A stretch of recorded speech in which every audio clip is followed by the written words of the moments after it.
बोलो कैमरे पे। सारी फोटो बोलो ना, बोलो, मैं बोल रहा हूँ पीछे से बोलो। सारी फोटो सारी किताबें ईसा मसीह की मैंने दे दी। Praise Lord. డైకర్ ఇవాంజలిజం ఇండియాకి మరొకసారి స్వాగతము.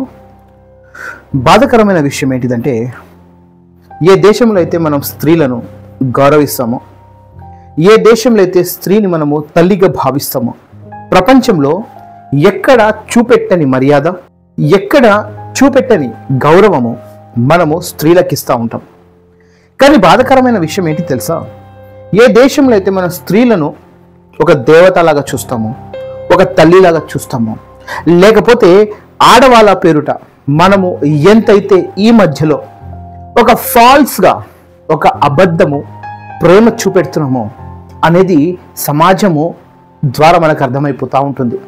కేవలము బుక్స్లోని గౌరవించడం, కేవలము మాటపూర్వకంగా లేకపోతే ఇన్స్టాగ్రామ్ రీల్స్లో లేదా సోషల్ మీడియాలో ఆడవాళ్ళను గౌరవించాలని పెద్ద పెద్ద స్పీచ్లు ఇస్తాం. కానీ రియాలిటీలో రాగానే చాలా దారుణమైన పరిస్థితి అనేది మనకు కనిపిస్తూ ఉంటుంది. ఢిల్లీలో ఒక మహిళ, క్రైస్తవ మహిళ, తను ప్రార్థన చేయడానికి తన ప్రార్థన చేస్తున్న మందిరంలో దాడి జరిగింది. ఈ దాడిలో ఆ క్రైస్తవ మహిళ పైన, ఆ క్రైస్తవ మహిళను కర్రలతో, కాళ్ళతో తన్నారండి. పైగా ఇంకొక మాట చెప్పాలన్నా, ఆ మహిళ గర్భిణి. మీరు ఒకసారి స్క్రీన్ పైన కనిపిస్తున్న ఈ ఆర్టికల్ని మీరు చూడండి. ఈ ఆర్టికల్లో మీకు క్లియర్గా ఆ పదం ఏందో మీకు అర్థమైపోతుంది. మీకు అర్థం కాకపోతే నేను తెలుగులో ట్రాన్స్లేట్ చేసి చెప్తా ఉంటాను, మీరు ఒకసారి వినండి. ఆడియో క్లిప్ రాబోతుంది. Christian woman suffers miscarriage after being beaten, strangled by head of tribal group for praying. చూశారు కదా, ఎంత దారుణంగా ఒక మహిళను కొట్టడం, పైగా ఆడవాళ్ళను గౌరవిస్తున్నామని చెప్తారు.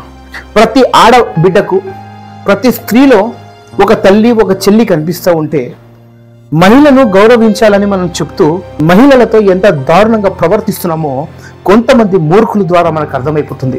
పేరుకెంటో భక్తి, పేరుకెంటో ధర్మరక్షకులు, కానీ ఒక గర్భిణ స్త్రీని కూడా వీళ్ళు వదలకుండా వాళ్ళను కొడుతున్నారండి.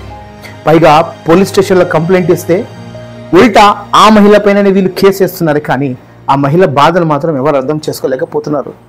చివరికి హాస్పిటల్లో ట్రీట్మెంట్ జరుగుతున్న సమయంలో మనకందరికీ తెలుసు ఏం జరగాలో. గర్భిణ మహిళను కొట్టడం జరిగింది, ఒక ప్రెగ్నెంట్ లేడీని కొట్టడం జరిగింది. మనకందరూ తెలుసు దానికి వచ్చే రిజల్ట్ ఏంటిదో, అబార్ట్.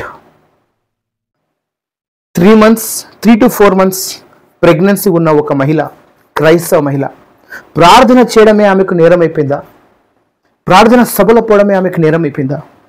ఈ మూర్ఖులు, ఈ దుర్మార్గులు దేవుని పేరుట ఎంత దారుణంగా, ఎంత నాశనానికి వీళ్ళు దిగుతున్నారు అనంటే, మహిళ చూస్తలేరు, పిల్లలను చూస్తలేరు, వృద్ధులను చూస్తలేరు. ఇంకొక వ్యక్తి ఉన్నాడు, వాడైతే ఏకంగా కర్ర తీసుకొని ముసలి వ్యక్తిని బెదిరించాడండి. अरे बड़ा आदमी मारा था, बड़ा आदमी नहीं पढ़ा, वहाँ नहीं पढ़े हो, वही बोल रहे थे। साले अभी मुसलमानों से लड़ रहे हैं, इसके बाद ईसाई बन रहे हो तुम। इसका देते हुए पूरा वीडियो बनना चाहिए। इधर इधर देखो, बोलो, चलो ऑन करो वीडियो। हो गया कहा, बोलो कैमरे पे। सारी फोटो बोलो ना, बोलो, मैं बोल रहा हूँ पीछे से बोलो। सारी फोटो सारी किताबें ईसा मसीह की मैंने दे दी है। अब मेरे घर से कुछ भी ईसा मसीह का अगर बरामद हुआ तो मेरी जिम्मेदारी है। ठीक, हालेलुया बोलो। बोलते थे ना हालेलुया, हालेलुया। चलो. అతని పేరు రతన్ యాదవ్. అంటే వీళ్ళు ఎలా తయారైపోతున్నారు అనంటే, పబ్లిక్లో పబ్లిసిటీ చేయడానికి, సమాజంలో మేము బెదిరిస్తే ఎవడైనా బెదిరిపోవడానికి వాళ్ళను దారుణంగా వాళ్ళపైన హింస చేస్తూ పైగా సోషల్ మీడియాలో పోస్టింగ్ చేస్తున్నారు. సమాజం ఎక్కడ పోతుందో అర్థం కావట్లేదు. ఒక 23 నుండి 24 సంవత్సరాల మహిళ, ఒక 23-24 ఇయర్స్ మహిళ ఈరోజు తన పుట్టబోయే శిష్యుని పోగొట్టుకుందండి. దీనికి కారణం ఎవరు? ఇది వాస్తవంగా చెప్పాలంటే ఇది ఒక విధమైన మర్డర్ కాదా? మీరేమంటారో కామెంట్స్ ద్వారా మాకు తెలియజేయండి. God bless you all. Have a great day.